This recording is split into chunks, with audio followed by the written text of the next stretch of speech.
Corredores, tudo bem?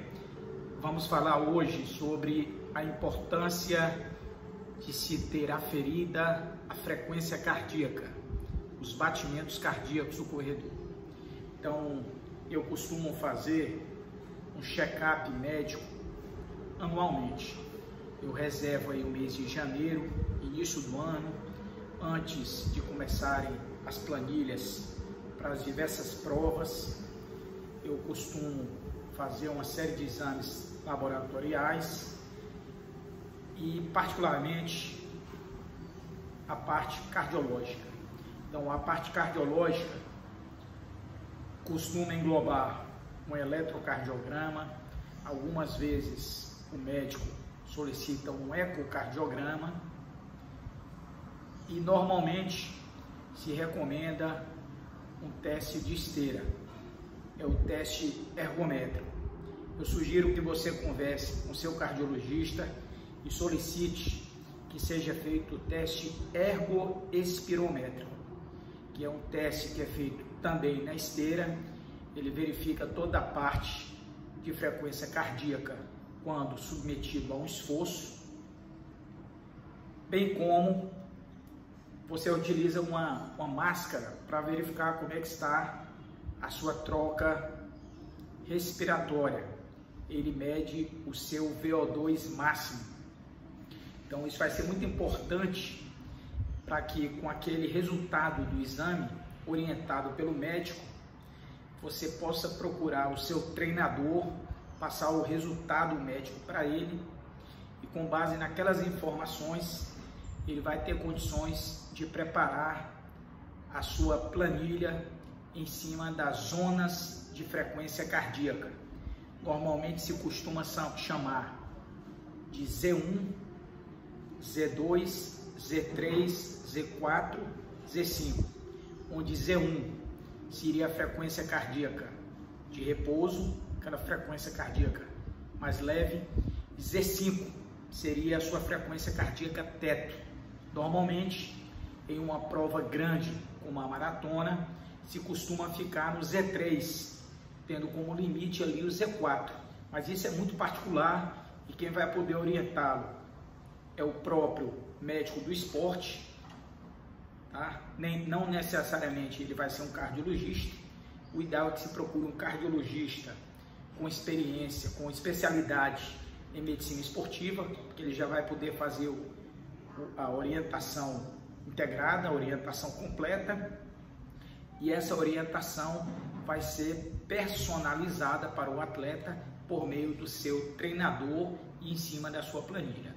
Lembrando que nós temos as zonas de pace, já conversamos aqui em um outro vídeo, e teremos agora as zonas de batimento cardíaco.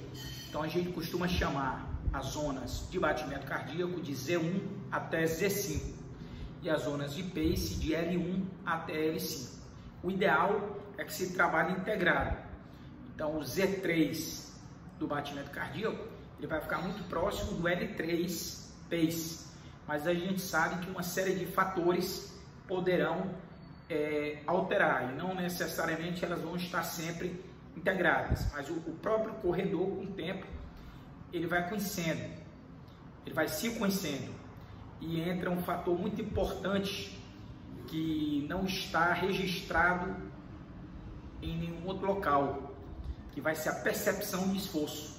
O corredor vai se conhecendo e, sem mesmo olhar para o GPS, sem olhar para o relógio, ele vai ter uma noção se o seu batimento cardíaco está alto ou está baixo. E isso vai influenciar diretamente na necessidade de aumentar a hidratação. Então, na minha primeira maratona, por exemplo, eu sabia que a minha frequência cardíaca máxima ela girava em torno dos 165 batimentos por minuto. Então, quando eu cheguei perto do quilômetro 30, coincidiu da temperatura estar um pouco mais elevada, coincidiu de ser uma subida, então o meu batimento cardíaco passou os 165. Então, eu tinha sido orientado pelo meu treinador que, em acontecendo isso, eu deveria aumentar a hidratação e diminuir o pace, até que o meu batimento cardíaco normalizasse. Tão logo ele normalizasse, eu poderia voltar ao meu ritmo anterior. Então fiz isso. Quando eu passei no próximo ponto de hidratação, em vez de eu pegar um copo de água, eu peguei 2 copos de água.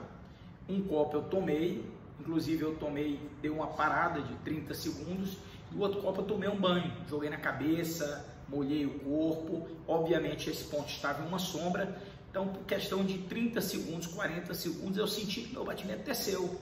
Aí eu reiniciei a corrida em um ritmo mais lento, tá? Eu tive de adaptar a minha estratégia. Cerca de 1 quilômetro depois, eu já me senti bem, uma outra pessoa. E aquela hidratação também, tomei um gel, tal. Então foi uma estratégia montada por mim junto com o treinador, com base nessa série de exames que tinha sido feito anteriormente. E a gente foi-se embora e consegui completar muito bem a prova, conforme eu tinha planejado, tá certo? Alguns anos atrás, quando não se utilizava o GPS relógio, era feito um cálculo, que eu vou colocar aqui na tela.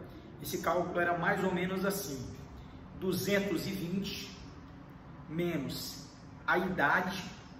Um exemplo, um atleta de 40 anos, 220 menos 40, 180. Então, o batimento cardíaco máximo dele não poderia passar desse número 180. Aí, o treinador ia fazer o percentual. O seu Z4 vai ser 90% do máximo. O seu Z3 vai ser 70% do máximo. E ele ia construindo essa tabelinha. Então, o corredor sabia que o seu Z4, por exemplo, seria 170 batimentos cardíacos. E como é que ele media esse batimento cardíaco? Ele pegava seus 2 dedos, colocava aqui na jugular e ele marcava no relógio 15 segundos. Ele contava quantas vezes o seu pulso era sentido e multiplicava por 4 para dar o tempo de 1 minuto. Então ele contava 15 segundos. Se em 15 segundos o meu coração bateu 20 vezes, 20 vezes 4, 80. Em 1 minuto, ele está batendo em torno de 80 vezes por minuto. Então era isso que era feito. Hoje em dia não há mais a necessidade, já existem as cintas e existe o relógio que marca no próprio pulso, né? A gente observa muito jogadores de futebol, eles não podem, jogadores profissionais não podem jogar de relógio, é proibido pela regra, porque vai acabar ferindo o companheiro de esporte, né? Então, eles correm com uma cinta, é adaptada aqui em um bustier, né? Que eles usam debaixo da camisa. Quando acaba ali o jogo, eles tiram a camisa e a gente vê aquela cinta. Muitos usam a cinta, outros preferem usar uma proteção daquele suporte, né? Então, aqueles dados estão sendo colhidos por um GPS fora do campo de jogo e a equipe de fisiologia do time vai trabalhar aqueles dados com o atleta no pós-jogo. Quanto ele correu, como estava o seu batimento cardíaco, qual a velocidade média, o esforço obtido. Esses dados vão ser trabalhados fisiologicamente junto com outros exames laboratoriais. Então, a importância de se fazer um check-up ao início do trabalho e a importância de se ter esse acompanhamento dos batimentos cardíacos, tá bom? Valeu a dica, forte abraço, tamo junto!